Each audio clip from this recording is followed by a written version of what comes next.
Profesori universitar Nejmedin Spahiu ka paralajmëruar se Kosova nuk duhet ta neglizhojë rrezikun e një konflikti të armatosur me Serbinë, pasi ky rrezik është permanent, përderisa Beogradi nuk e njeh shtetësinë e saj.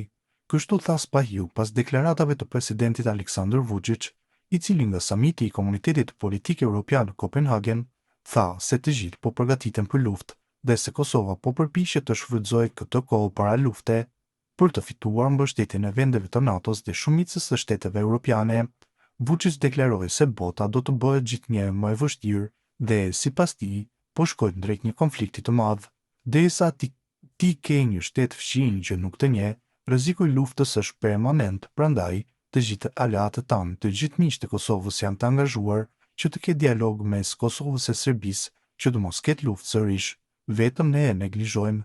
Mendojmë se KFOR-i është aty dhe atij si ja lë pushka edhe ushtarët e KFOR-it, ja lë pushka edhe ushtarët e NATO-s ja lë pushka edhe rreziku i luftës është permanent, tha Spahiu në emisionin Infonata. Ai shtoi se shmangja e luftës nuk kupton dorëzim, por gatishmëri për të mbrojtur. Duhet me punu dhe me vepru në mënyrë të tillë që më e shmang luftën. Shmangja nuk kupton duke u dorëzuar, por duke treguar që ti je i gatshëm edhe ai që të mos me qenë i sigurt që ka me fitu, por që mund të humb. Kjo nuk është asgjë e re, thjesht një retorikë e vjetërsuar dhe ne mund të presim që çdo moment mundet me pas një sulm.